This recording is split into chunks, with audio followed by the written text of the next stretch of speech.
Hi, I'm Colleen Kelly and I can't wait to show you my latest work. We've been filming all over America and we're going to be filming all over the world, so sit back, grab a cup of tea, put your feet up and enjoy my latest work.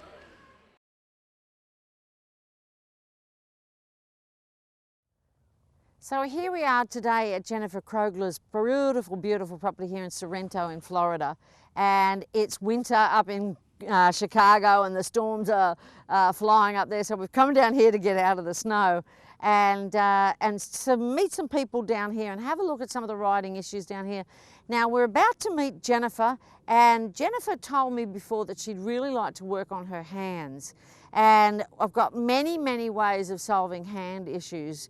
Probably about 5 or 6 really of them are the best that I could possibly show you. And oftentimes it's a surprise. Oftentimes we're not just working on hands. Sometimes we'll work on the lower part of the body to give the rider something a little bit more stable. But in this exercise, we're going to have a look at what I call the magic spot, to find a certain spot to see what it does to the horse, and a certain spot. And in that, it takes the rider's attention off, oh, I have bad hands, I've got to fix my hands, I've got to do X, Y, Z with my hands. All of that is gone. All the rider then thinks about is, I just got to keep that still. Well, that's pretty easy.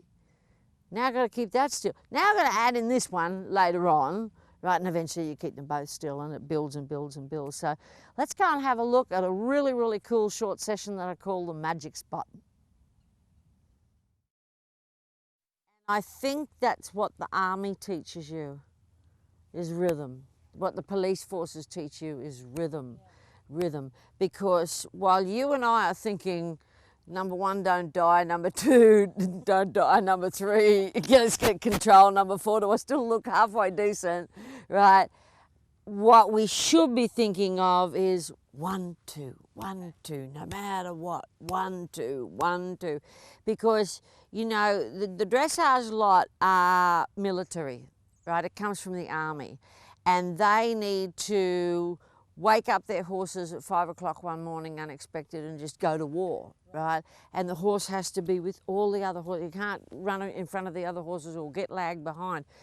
And during that time, they realise the importance of this regularity. 1, 2, 1, 2, 1, 2, for example, in the trot.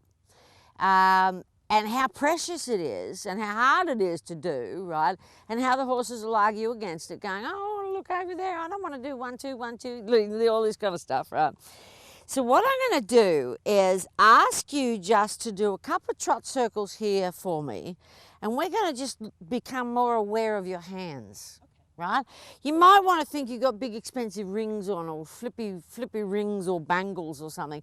Now, by the way, I'm a bit of a jewelry junkie. I love jewelry, but they're all split here. That one's split, so if it catches in the fence, it just come off, which it did actually the other day in the cold in Lexington. It fell off, and all of these things will just break, and the same with you. But I want you to pretend that you got like a couple of bells on your fingers, okay? All right? So just go and do trot circles. Don't think about too much. And just becoming aware of what the sounds your hands would make. This is a beautiful mare. She's 7 years old, yes? Yeah, and Oldenburg, American Oldenburg breeding, and really fancy, very pretty in lots of ways, and only young like that, 7. You've got many years ahead. So let's go off into trot.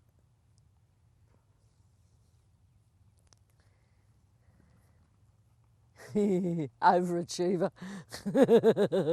I always laugh. I'm like, hey, listen, honey, you could give us 90% and I'd be happy with 80. You know, what are you doing 126 for me? And that happens all the time. Now, what I want you to do, we're going to assess what happens. Let's say, for example, you've got a bell on your middle finger on your right hand.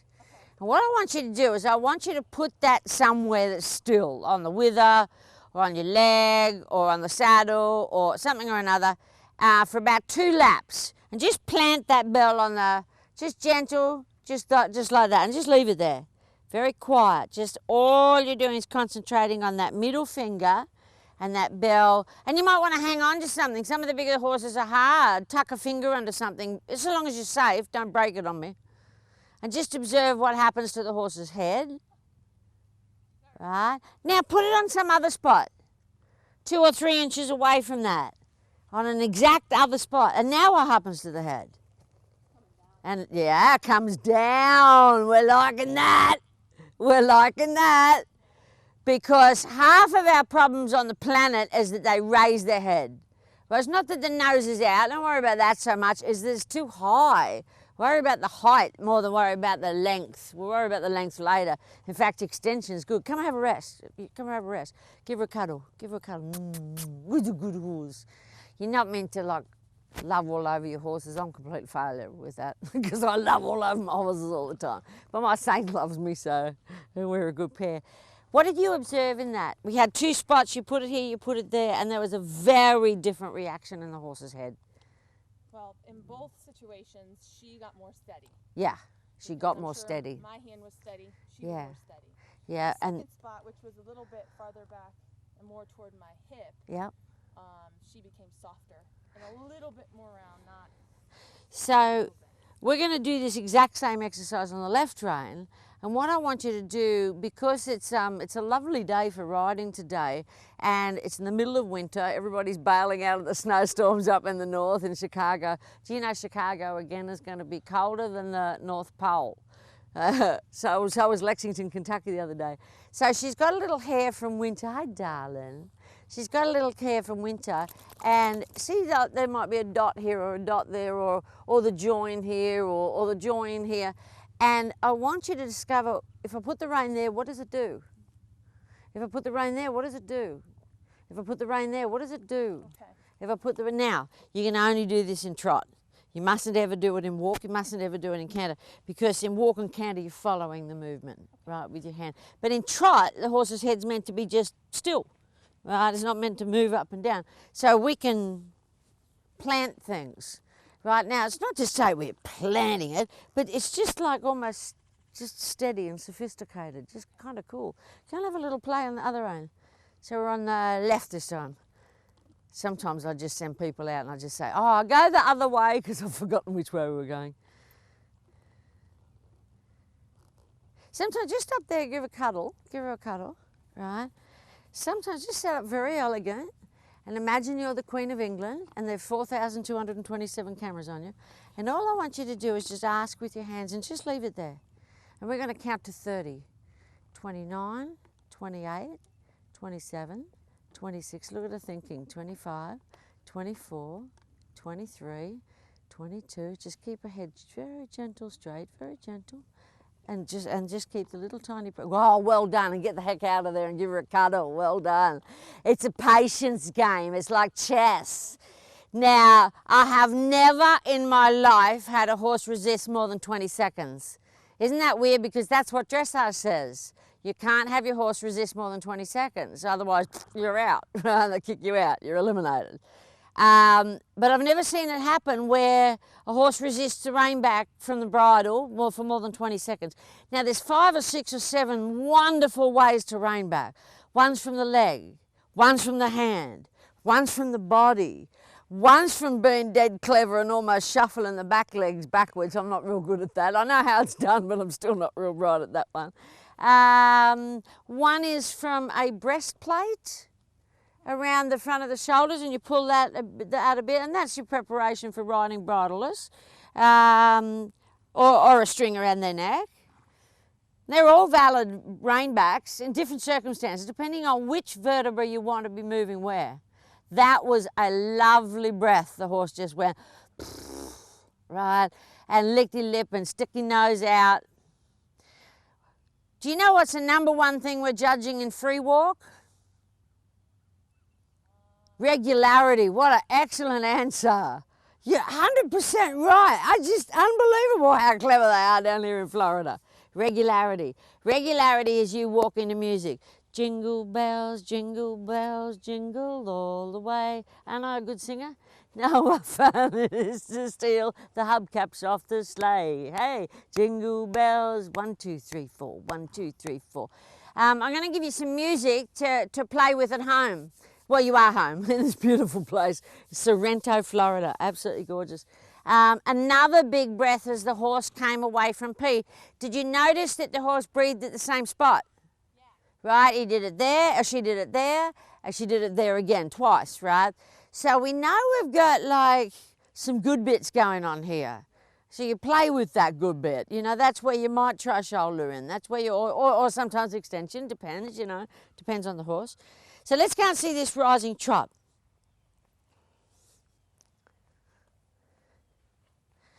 This is hundreds of hours of research has gone into this short session. Hundreds of hours. Now, all it took was for me to one day think, I wonder what happens if I put my hand there and leave it there and just don't let go, right? Oh, I wonder what happens if I put it 1 inch lower.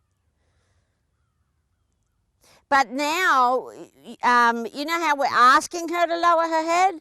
Now if our hand's just down there in trot, she'll do it on her own, which is self-carriage, which is the ultimate. That's the dream. We start asking the horse's head in the beginning, and then eventually the horse just gives it to you.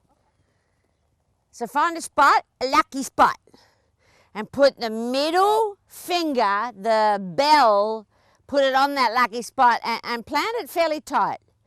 Not tight on her mouth, but tight on the saddle or tight on your leg. You want to do a crazy one? Put your left hand and left rein on your left kneecap. You want to head low?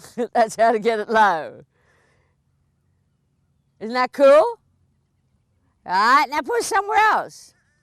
Put it in your belly. Put your left hand a little bit in your belly. See, that's more flexion. Put your left hand more on the wither. That's more, give me your left ear. Give me your left nostril, please. Put your, this is a funny one, your left thumb, you obviously think I've got more time on my hands at home to do crazy things. Put your left thumb in the left side of your boot. I know you better be careful at home, you lot, if you're listening to this. Left side, right in your boot, bend down, come on. Remember those Pony Club days? See what happens to a head? Might you ever want that for free walk a little bit? And now rest, rest, cuddle, cuddle, cuddle, cuddle, cuddle. Did you enjoy that? Isn't that unreal? Yeah. It's like opening the door to go, oh my goodness, here's another 1,000 tools. Because I don't know how many spots you've got all over your horse, but mine's like, in my mind, a little Appaloosa, right? What happens here, what happens there, what happens here? And what I'm trying to do is I'm trying to ride my horse, and I'm going to say, right, you know Dr. Karen? She does some amazing body work with horses, and she'll go, right, I want that vertebra to move. What lucky spot would that be? Oh, that didn't work, that didn't work, that didn't work, that didn't, oh, wow, something XYZ worked. Now, what's going to work with her might not work with a big cold blood, might not work with a little tiny Arabian. You start putting your hand right in the belly of an Arabian and they start, ooh, ooh, ooh, panic, panic, right? Because they're so precious with their mouth. They're so light and so delicate and so lovely with their mouth. But you start putting your hand in the belly of a great big cold blood, clunky, clunky, they don't even feel you, right? They don't even know you're up there half the time. So that was a lot of fun of how to fix your hands fast, how to fix the horse's head fast, very gentle, very kind, didn't fuss, didn't make it happen. You just almost ignored it. Yeah. Just ignored it. It just, that side rein, if you like, went on in a nice and friendly way, in a friendly game, going, I don't care what you do. Yeah, she wasn't offended at all. She wasn't offended at all. She's like, and started to move with a silent head. Right? If she had bells on her mane in the beginning, it was a little bit ringy, right?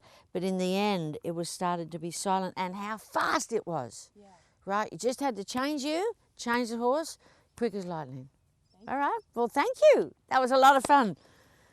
So I just wanted to show you how quick it could be. Now, Jennifer and I met this morning, or did we meet before? This morning, right? But I've definitely not worked before together, no. And here she is in beautiful Sorrento in Florida. I want you to see how quick it can be if you just know a couple of simple tests to go, I don't care what they say, I don't care what their opinions are out there, I'm going to put that there and see what does the horse actually do. And then I'm going to put it here. What does the horse actually do? Not me sitting in the corner going, put your hand a little higher, put your hand a little in, put your hand a little out, because guess what? I'm on a plane tomorrow. I'm out of here. So you got to figure out all these wonderful magic spots down your body, down the horse, different places, sometimes in the air for some of the higher movements. So I hope you enjoyed that. There's lots more to come.